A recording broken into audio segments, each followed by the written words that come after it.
అనగనగా ఒక చెరువు ఒడ్డున ఒక తాబేలు ఉండేది. ఆ చెరువులో అది సంతోషంగా నివసించేది. ఒకసారి ఆ నక్క తాబేలుని చూసింది. దాన్ని ఎలాగైనా తినాలనుకుంది. ఆ నక్క తాబేలుని పట్టుకొని తినబోయింది.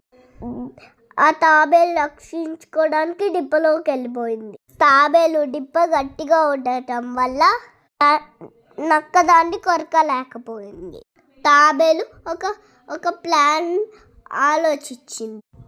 అది నక్కతో ఇలా అంది, నేను ఇప్పుడు గట్టిగా ఉన్నాను, ఎండకి నన్ను నీళ్ళల్లో నానబెట్టు, అప్పుడు మెత్తగా అవుతాను, అప్పుడు నువ్వు సులభంగా తినవచ్చు అని నక్కతో అంది.